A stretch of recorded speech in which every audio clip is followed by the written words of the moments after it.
At any given moment, your local grocery store typically only has about 2 to 4 days worth of food sitting on its shelves. There's no hidden stockpile in the back and no emergency reserve waiting to be tapped, just a very short buffer of a few days. When the system comes under pressure, a specific group of 12 items is almost always the first to vanish. It doesn't take much either. Shipping disruptions, poor harvests, or sudden increases in freight costs can all set it off. Most people only realize which items those are when they're already staring at empty shelves, trying to figure out what just happened. In this breakdown, we'll go through all 12, explain why each one disappears so quickly, and look at what prepared people did differently to stay ahead of it. The first item on the list is also the one most people completely underestimate in their pantry, and it's often the reason even prepared households get caught off guard. Let's dive in. Number 12 is coffee, and it's usually the one that catches people off guard first. If you walk into a supermarket right now, the coffee section looks completely solid. Rows of different roasts, formats, and brands lined up as if nothing could ever touch it. It gives the impression of stability, like it will always just be there. But that aisle hides a much more fragile reality. The United States produces almost no commercial coffee at all. Outside of a small amount, grown in places like Hawaii and a limited part of Puerto Rico, domestic supply is basically negligible. Everything else, every bag, pod, can, and packet, has already crossed oceans before it reaches store shelves, coming from countries like Brazil, Vietnam, Colombia, and Ethiopia. What most people don't realize is how tight the system behind it actually is. Coffee roasters generally don't keep huge inventories sitting around. Instead, they roast in close coordination with incoming shipments, almost just in time. So when something disrupts ocean freight, whether it's port congestion, severe weather, rising fuel costs, or a labor strike, the entire flow between ship and shelf can tighten within a matter of days, not weeks. When that happens, the effect shows up fast. Prices don't rise slowly or gradually. They often spike abruptly and across nearly every brand at once because they're all drawing from the same strained global supply chain.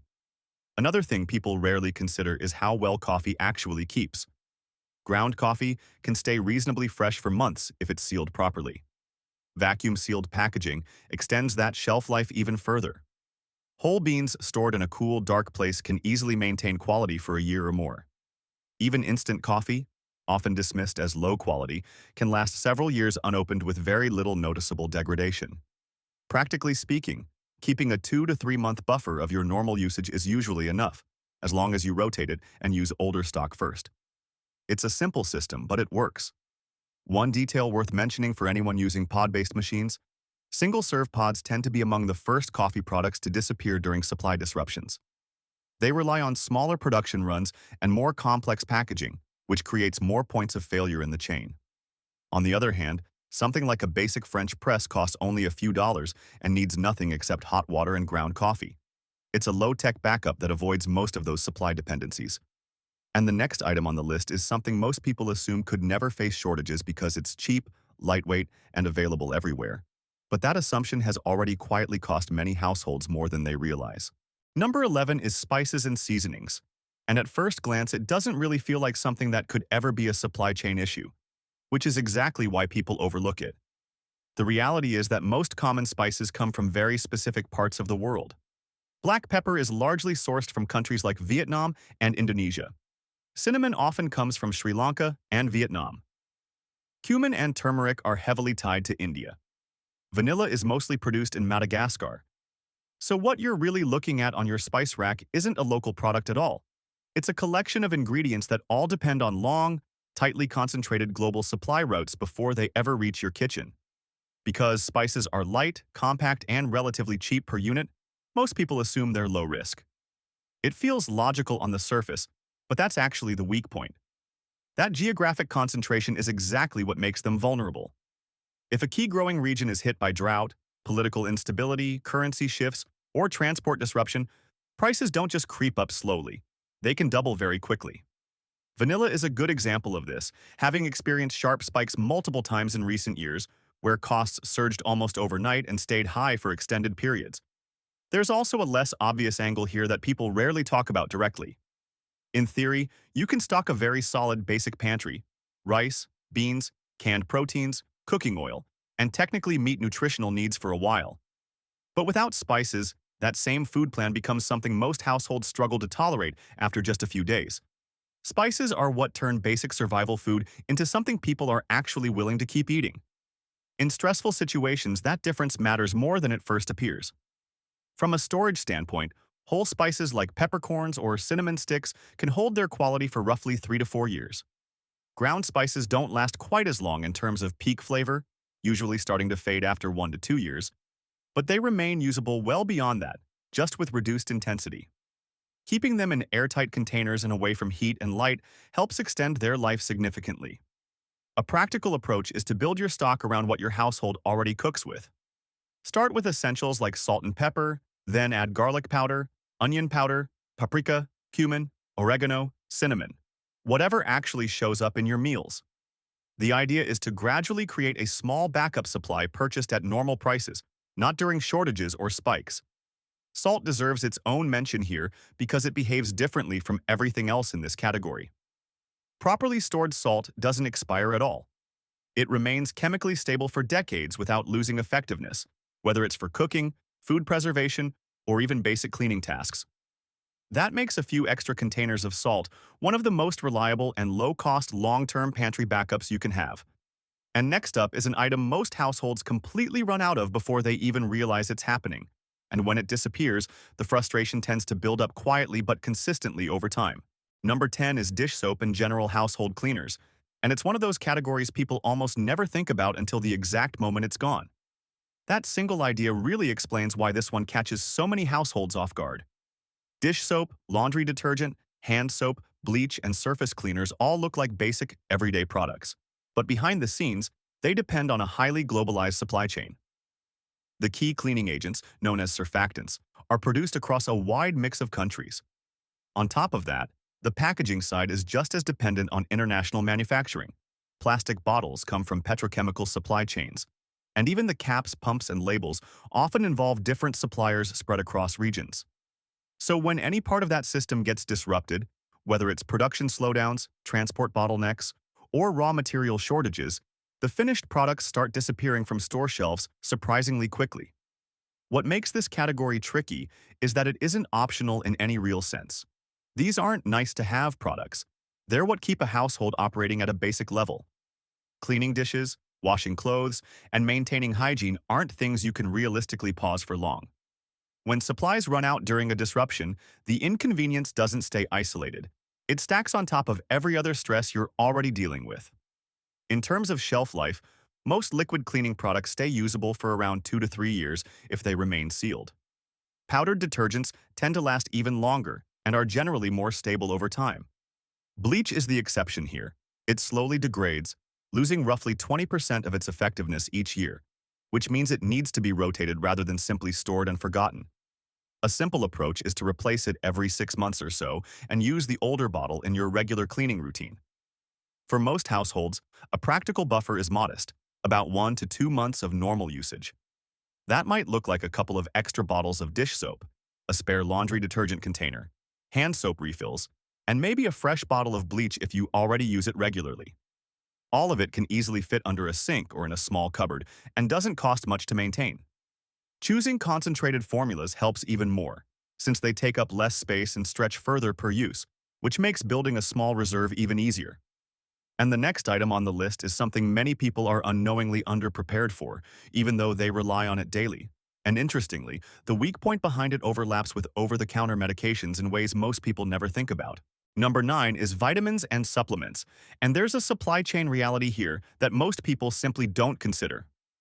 A large share of raw vitamin ingredients are produced overseas, and in some categories the production is surprisingly concentrated. For example, most global vitamin C supply comes from a relatively small number of manufacturing facilities in just one country.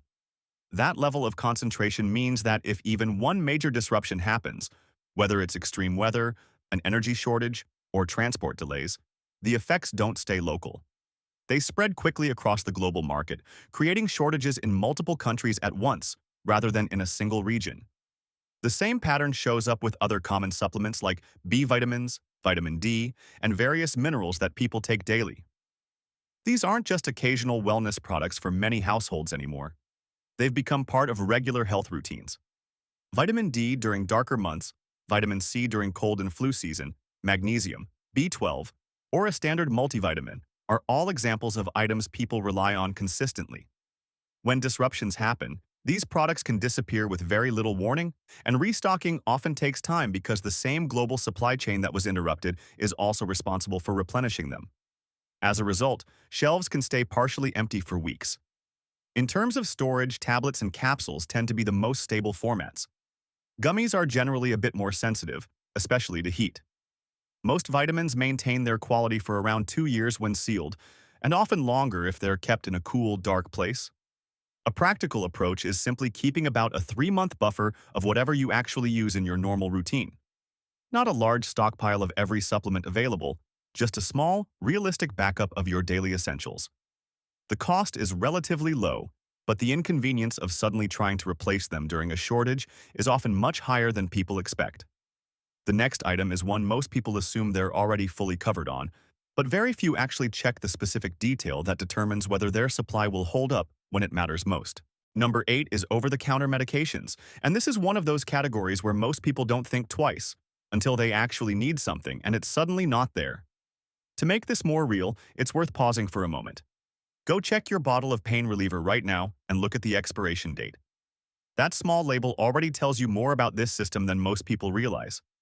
The active ingredients in common OTC medicines, things like painkillers, antihistamines, cold and flu treatments, and antacids, are produced in a surprisingly limited number of overseas manufacturing facilities.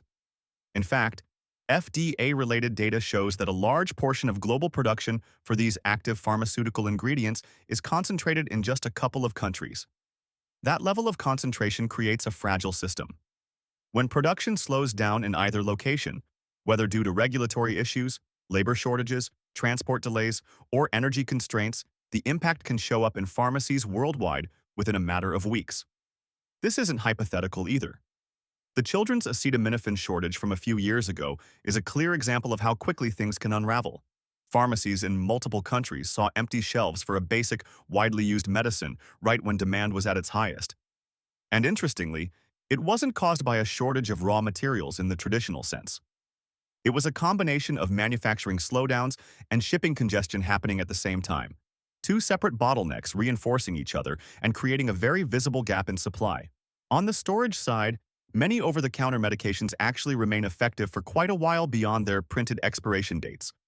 When they're kept sealed, in a cool and dry environment, and in their original packaging, research, including FDA stability studies, has shown that many retain much of their potency for 1 to 2 years past expiration. From a preparedness standpoint, this doesn't need to be complicated or extreme. It simply means keeping a small buffer of the basics your household already uses. A couple of extra bottles of pain reliever, backup allergy medication, and seasonal cold and flu treatments purchased before demand spikes, not during them. A simple first aid kit also fits into this category. It's not about building a pharmacy-level stockpile, just having enough to avoid turning a routine illness into a stressful supply problem. The cost of doing this is relatively low, but the disruption it helps prevent can be surprisingly significant.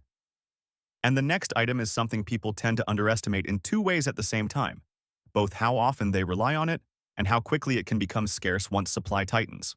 Number 7 is batteries, and most people end up buying them in a very reactive way. Something stops working, they realize they're out, and they head straight to the store. That habit seems harmless, but it's exactly what puts households at a disadvantage when supply tightens. The reality is that battery production is heavily concentrated in a small group of countries, mainly China, South Korea, Japan, and a few others. On top of that, the raw materials needed to make them, like lithium, cobalt, and nickel, come from an even narrower set of regions around the world. Once those materials are processed, the finished batteries are shipped globally, almost entirely through container shipping networks that are sensitive to delays and disruptions. When shipping slows down or costs rise, batteries don't always disappear from shelves immediately. But what does tend to happen consistently is a quiet, gradual price increase. Many people don't even notice it until they're standing in a store looking at something like a $20 pack of 4 and realizing that price now feels normal. The timing issue here is what makes batteries particularly important. They power some of the most critical items in a home during stressful situations: flashlights, smoke detectors, emergency radios, hearing aids, and even certain medical devices. So when demand spikes, it often happens at the exact moment availability is tightening and prices are climbing. In terms of storage, alkaline batteries can last roughly 7 to 10 years when sealed. Lithium batteries can hold their charge and usability for 15 to 20 years. Rechargeable battery kits, along with a charger, offer another layer of flexibility for everyday use, especially across multiple devices. A practical approach is to simply cover the sizes your household actually uses. For most people, that means AA and AAA, while CD and 9-volt batteries are common for flashlights, smoke detectors, and similar devices. One important exception is hearing aid batteries, especially zinc air types. These typically last around 3 to 4 years in storage and are produced by fewer manufacturers, making them more vulnerable to supply disruptions. For someone who depends on them, even a few months' backup supply can make a real difference. What often gets overlooked is how serious that dependency really is. Running out doesn't just create inconvenience. It can directly affect someone's ability to hear and function normally in daily life. At this point, we're halfway through the list, and there's something important to recognize about how people miss these signals. Familiar environments, like a regular grocery store, create a sense of stability that actually makes change harder to notice. When everything looks the same day after day, small shifts, like slight gaps on shelves or gradual price increases, don't register immediately. A situation like this has played out in many households. People notice a few missing items and assume it's a temporary restock delay. A week later, the gaps are bigger. Prices creep up. A few familiar products disappear entirely. Before long, they're driving between multiple stores, spending more, and dealing with uncertainty they didn't expect. The difference between households that struggled and those that adapted wasn't wealth or extreme preparation. It was timing. Some people simply added a few extra items to their shopping over time, quietly building a buffer without changing their lifestyle. They picked up on early signals, news about shipping delays or harvest issues, and adjusted gradually. That's really the core idea here. Preparedness isn't about predicting specific events, but about noticing patterns early enough to respond calmly. The second half of this list moves into the kinds of patterns most people are rarely told about. Number 6 is pet food, and it's one of the most overlooked categories in almost any preparedness discussion, despite the fact that it affects tens of millions of households. Unlike some items people can stretch or substitute, this one is essentially non-negotiable for anyone with a pet. Over the past several years, pet food has already experienced repeated disruptions. Certain specialty formulas have disappeared from shelves for weeks at a time, and prescription diets, the medically formulated foods vets rely on for animals with specific conditions, have been especially inconsistent in availability. Even major manufacturers have acknowledged ongoing strain in their supply chains. The reason is that pet food sits at the intersection of multiple fragile systems all at once: agricultural inputs, meat and protein byproducts, packaging production, and global shipping logistics. When even one of these links tightens or slows down, the impact shows up quickly in finished product availability. What makes this category different from almost everything else on the list is the dependency involved. Pets can't simply adjust. A person can switch brands or improvise temporarily, but animals, especially older dogs or cats with sensitive digestion, often can't handle sudden changes in diet. In some cases, a rapid switch can lead to real health issues within a day or two. That means running out of pet food during a disruption isn't just an inconvenience. It can quickly become a medical concern for a family member who can't communicate what's wrong. From a storage perspective, dry kibble generally stays fresh for about a year when sealed properly. Canned wet food can last 2 to 3 years unopened, and freeze-dried options often last even longer. A practical baseline is keeping at least 1 month of your pet's regular food on hand at all times, with 2 months being even safer if space allows. The key is rotation, feeding from your zapas while replacing it gradually so nothing goes to waste. For pets on prescription diets, it's especially important to speak with a veterinarian in advance about possible backup options and how much reserve is realistic to maintain, rather than waiting until supplies are already unavailable. The next item is something many people think they already understand because they've experienced shortages before. But very few actually understand what caused those shortages in the first place, or why the underlying risks are still present today. Number 5 is paper goods. And most people immediately think of the toilet paper shortage when this comes up. But very few actually understand what was happening behind the scenes. The important detail going forward is that there wasn't a shortage of raw materials. Pulp mills continued operating, and factories were still producing at normal levels. The physical supply of paper products was still there. What broke down instead was the distribution system itself, which simply couldn't cope with a sudden, extreme surge in demand. It wasn't built for that kind of shock. Grocery supply chains are designed around consistency and predictability. Stores typically keep relatively low levels of paper goods on hand because these items take up a lot of storage space and are bulky to transport. The entire system is optimized for a smooth, steady flow of inventory rather than large fluctuations. So when demand spiked suddenly, there was very little buffer in the system to absorb it. That underlying structure hasn't really changed. The same vulnerability still exists today. One of the advantages of paper goods is that they store extremely well. They don't have an expiration date, and they don't degrade over time under normal conditions. The only real risks are moisture and pests, both of which are easy to avoid with any dry sealed storage space. A practical minimum is about 2 months' worth of toilet paper and paper towels, with 3 months being a more comfortable buffer. It's one of the simpler categories to prepare for because once you have it, it essentially removes that entire type of disruption from your day-to-day concerns. The same pattern applies to related hygiene items like feminine hygiene products, facial tissues, disposable razors, and wet wipes. These categories tend to follow very similar supply chain behavior, and they often experience shortages at the same time when disruptions occur. Keeping a modest reserve of these items helps stabilize the entire hygiene category at home. The next item's weakness isn't tied to shipping delays, weather, or freight issues. Instead, it comes down to a policy decision made within the government of a single country. And when that decision changes, the effects on store shelves can be felt almost immediately. Number 4 is rice and other dry staples, and most people actually assume this category is one of the safest things you can keep in storage. The reason it shows up this high on the list has surprisingly little to do with transportation issues and much more to do with export policy decisions. Rice production is heavily concentrated in a relatively small number of countries, and those same countries have repeatedly shown that they are willing to restrict or temporarily halt exports when domestic conditions require it.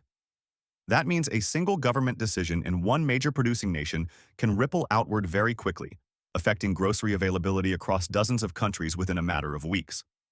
This isn't theoretical either. Similar export restrictions have occurred in recent years and have had noticeable effects on international markets, including supply pressures felt in places like the United States. A similar pattern applies to other dry staples such as beans, lentils, oats, and flour. These foods form the core of most long-term food storage strategies because they are calorie-dense, relatively balanced nutritionally when combined properly, and extremely stable when stored in the right conditions.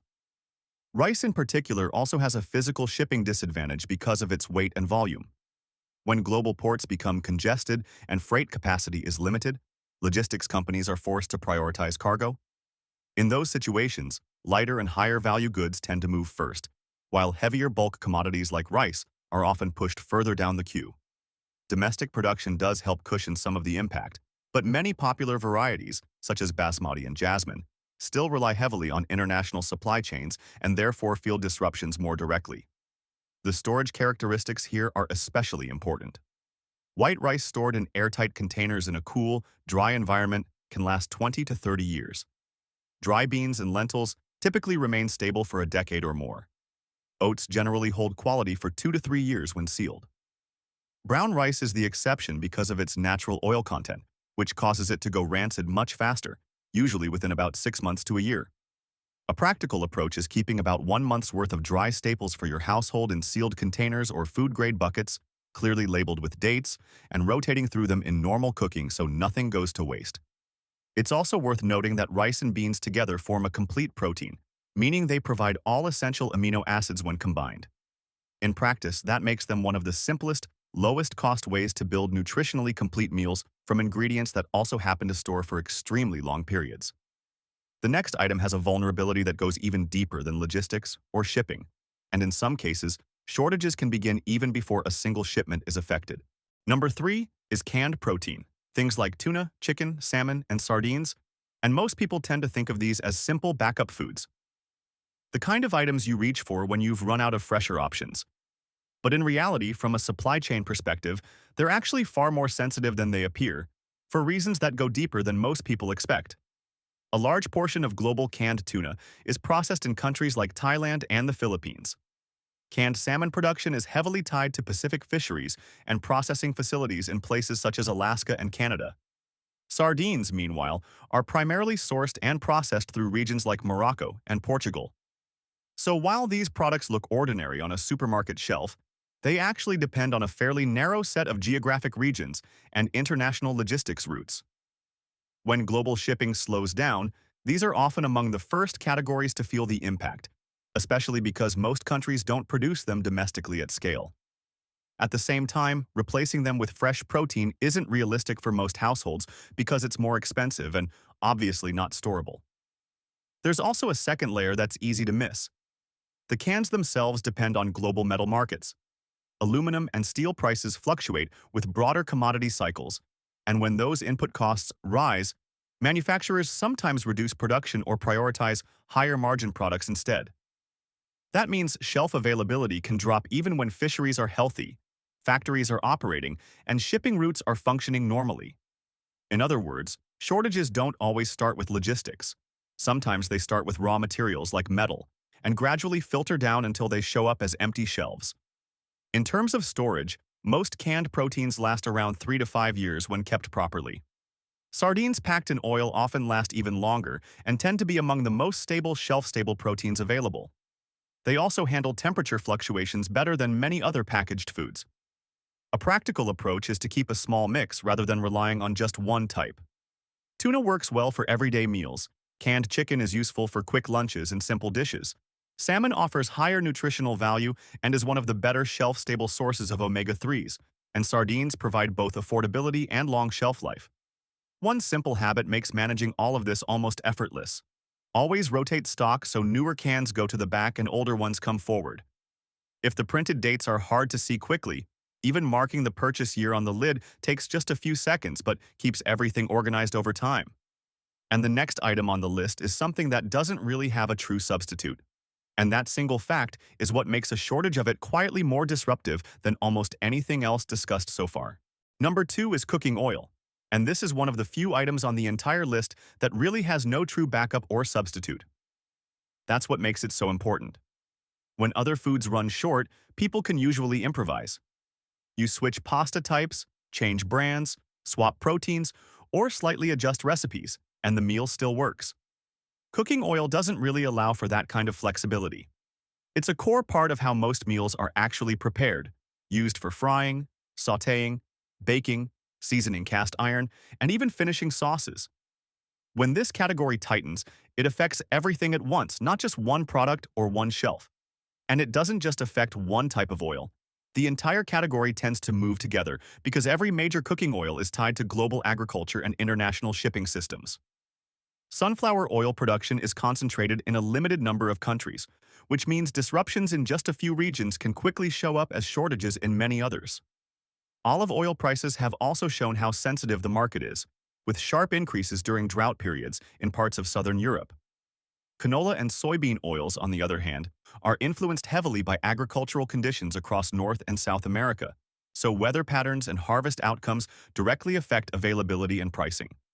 There's also a less obvious factor: transportation cost.